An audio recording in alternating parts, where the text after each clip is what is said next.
అంత స్పాంటేనియస్గా అంతా జరిగింది.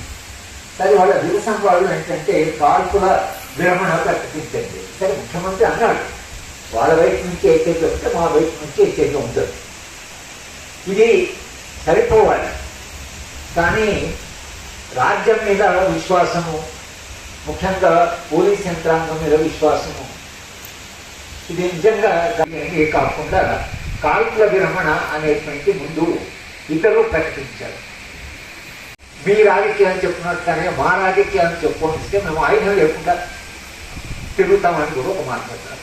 అక్కడి దాకా ఆ ప్రక్రియ అక్కడి దాకా పోయి కనుక ఈ ఆయుధం వాళ్ళేమన్నారంటే దాంట్లో చాలా మంది ముస్లింలు ఉన్నాయి దొరకాలు నడిచి దేశంలో ఉండే ప్రఖ్యాతమైన ప్రతి మేధావి వచ్చారు, జర్నలిస్టులు, యాక్టివిస్ట్ అందరూ వచ్చారు.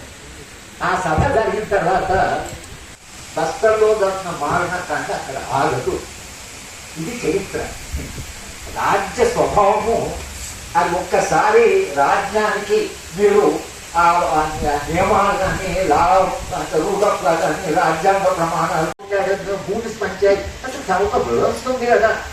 వ్యవస్థ ఏంటి కానీ ఇన్ని సంవత్సరాలు మా దగ్గరికి రావడమే అంటే సిస్టమ్ పనిచేయనప్పుడు వాళ్ళు అక్కడ చూస్తున్నారు.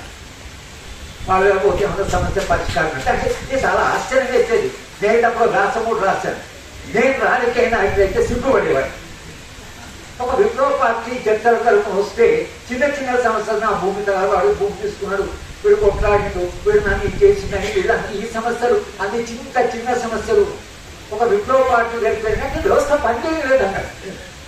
ఆ భూ పంచాయతీ ఎక్కడో దిగాలి అంటే సమస్యలు కూరుకుపోతున్నాయి, ప్రజలేమో చాలా సఫకేట్ జరుగుతున్నారు. ఈ పరిస్థితిలో మనం ప్రజా సంఘాలు చేయవలసిన శాంతి చర్చ తక్కువ చర్చ జరగాలి చేశారు.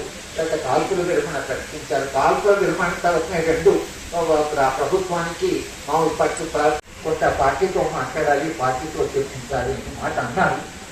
కానీ తెలంగాణ వరకు అయితే ప్రయోగం చేయడం అవసరమని భావిస్తూ విరసం మిత్రులకు నాకు అవకాశం ఇచ్చినట్టు దాదాపుగా సమయం ముగిసిపోయింది.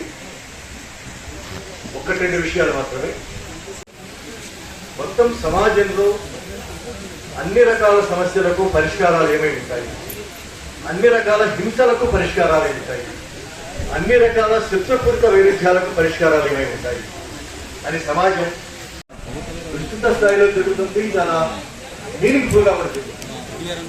అట్లాగే ముఖ్యమంత్రి ఆ వైపు నుంచి ఎలాంటి చర్యలు లేకుంటే మా వైపు నుంచి చర్యలు ఉండవు అనేది ఓకే.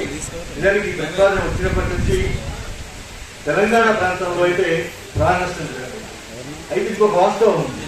గోదావరి తీరం పొడవునా మావోయిస్టులకు ప్రభుత్వానికి సంబంధించే కాకుండా మొత్తం తెలంగాణ సమాజం మొత్తానికి అవసరమైన విషయంగా మనం భావిస్తున్నాం. కాబట్టి అప్పుడు తప్పనిసరిగా అది ఒక దానిలో పాల్గొన్న మిత్రులందరికీ ధన్యవాదాలు తెలియజేస్తూ ఇంటర్నేషనల్ తో ఈ సమావేశాన్ని ముగిస్తున్నాం.